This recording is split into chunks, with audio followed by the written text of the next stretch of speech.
I don't even know what to make of the game, to be honest with you. I was there. I'm sat in my car. I was sat in South Stand. I don't know if you saw the tifo where they dropped of Rodri. The what, sorry? Before the game. The tifo they dropped of Rodri before the game.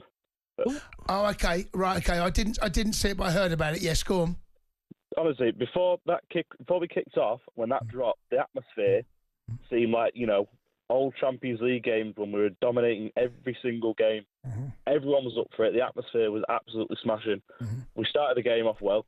Took a bit to get into it. Mm-hmm. Like you said with the other caller, we got into the game, looked quite comfortable, put a few goals in, and then, it's just the typical Man City of this season.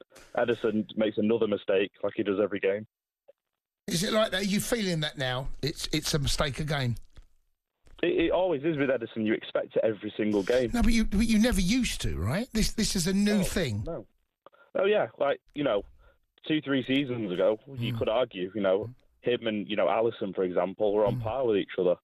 But now he's making a mistake a game. He started the game off really well, making some decent saves, keeping us in the game a little bit.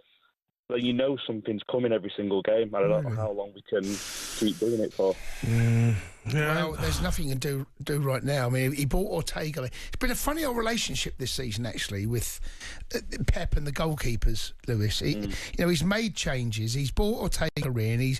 So clearly they feel, from memory, and you tell me if I'm wrong, was there an offer from Saudi in the summer? And I think there was. Yeah, I just wonder whether there's close to going over the line as well. Yeah, I wonder whether that relationship might have, to replace a goalkeeper. It's hard. It's to get it right, because you only have one goalkeeper. You can't rotate keepers. You can rotate centre halves. You can play John Stones in midfield. You can have Rico Lewis. You can change things around at the back. Can't do it with the keeper. Just wonder if there's something that's happened there. That's that confidence barrier between the manager and his goalkeepers. Well, he ain't going to be any good now after that. He just killed him. He's basically, listen, if you come back from this, Lewis, it'd be one of the greatest comebacks ever. You got to go to the Bernabeu now and get a result, 3-2 down, with a team who looks a little bit jaded, in my opinion. Well, as we were coming out of the ground, I go with, two of my mates, I said, if it was the other way around, like it was a couple of seasons ago, second leg at home here at the Etihad, I reckon we could have a chance. But the way the Bernabeu is now after the renovation and everything, it's just an absolute fortress. Well, it's not over. It feels like it is, and I understand that it's not over. The next goal is you need to score it. You need to get the next goal. And well, look, these players have gone and done it in big moments before. They need to find everything they've got left in the tank for Man City to keep their season alive. Because if they go out now, the season's really over. Well, I mean, at least someone's saying it. Everyone coming out of the ground tonight is acting as if it's the second leg, and we've got no more Champions League this season. It's not over. Honestly, I've watched you. Everyone's watched too much Champions League football. Well, I've seen Barcelona go and absolutely pump them there. And it's not. Listen, when they go, there are periods where Real Madrid, they surprise me. It's like they go from prime Real Madrid into a side that you don't recognise in the space of 4 or 5 minutes. And they can be got. You scored 2 goals tonight, by the way. I mean, they did have spells like that. I was stood watching the game, and it was so good to watch, watching us again, pinging the ball about.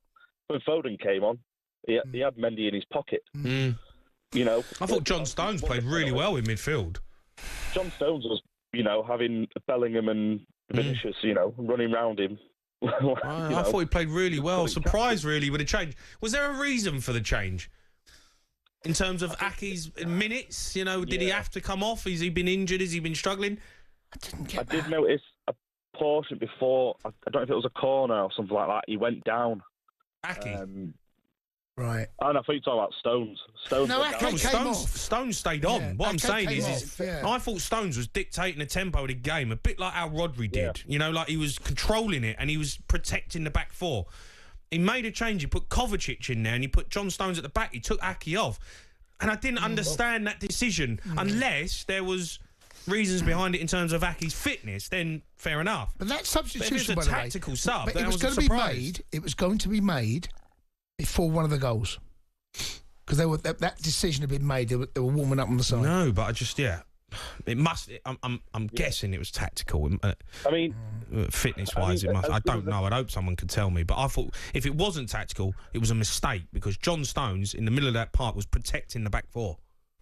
I mean, as good as Kovacic is, he's brilliant. I don't think he did anything wrong tonight, but I don't think I'd put. He don't protect the back four. I watch him. I watch him. I would have moved a few players about, and maybe put Kazanov in. With the way the tackles were going in that game, it seemed like a kind of game he'd fit in really well.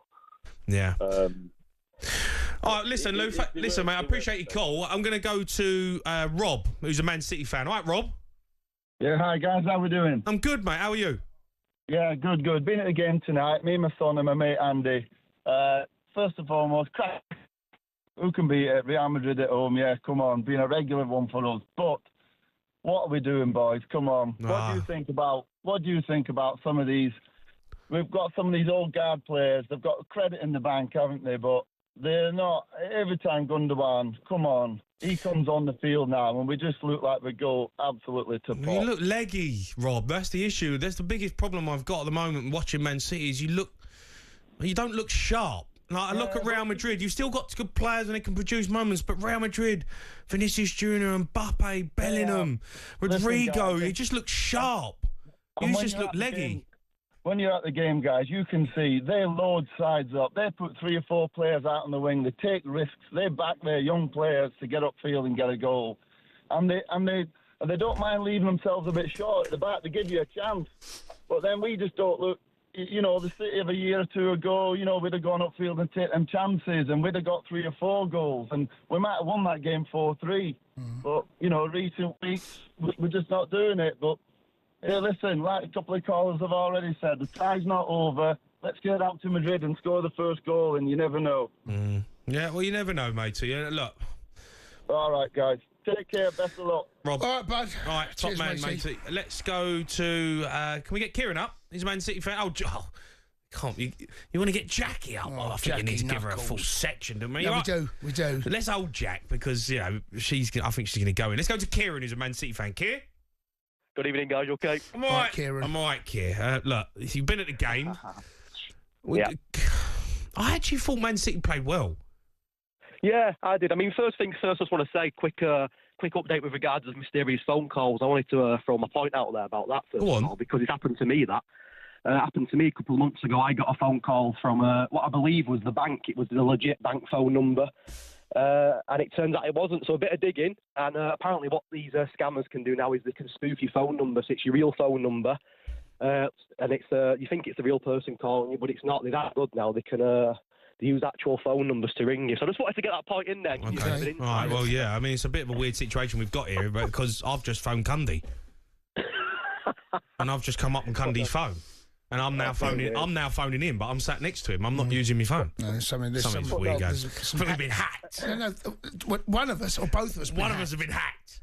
Well, the problem is, the good thing is we've got no money, so no one can take anything off us. Yeah, it might be our ex's. No, just wanted to throw that point out there. But, okay. So in terms of the game, guys, I think disheartened is the word. I think obviously gutted to not get a result because I think we deserved the result tonight. I think that was a real good City performance in what's been a really difficult season. I thought that the lads that were out there tonight put a great shift in. Stones was brilliant. I mean, if we can keep John Stones fit, it'll be a much better team with Stonesy in it. And I just... Madrid, aren't they? They're this team that seems to find a way year in, year out, and whether it's a scuff shot or a lucky moment. Listen, they're an incredible team, Real Madrid. You can't fault what they do. Did I think they were brilliant tonight? No. Did I think City were brilliant tonight? I feel like with City tonight, I think we've missed a real opportunity there. They've got a makeshift back four. I think they weren't at their best at the back at all. We caused them problems in the first half, second half took our foot off. I would like to have seen Doku tonight. I think Doku would have caused them a lot of problems with his pace. But it look like you guys said, then it's not over yet. The Champions League can throw mysterious things at you. I'd be surprised if we were to go through now. The odds are stacked against you, but they're not. Okay, the odds are against you, but there is definitely it's not over. I've seen too much of Champions League football. You have. I know what this competition is about. It throws things up. It's the competition that when you reach this stage, and it feels like a knockout stage, of course it is. Honestly, I've seen too much. I've seen comebacks. I've seen ridiculous comebacks. I've seen teams fight their way out of what feels like an impossible corner, and they do. And if there's one manager that can do it, Pep is right up there. All right, you're up against the Don in Carlo, all right? You're up against one of the greatest.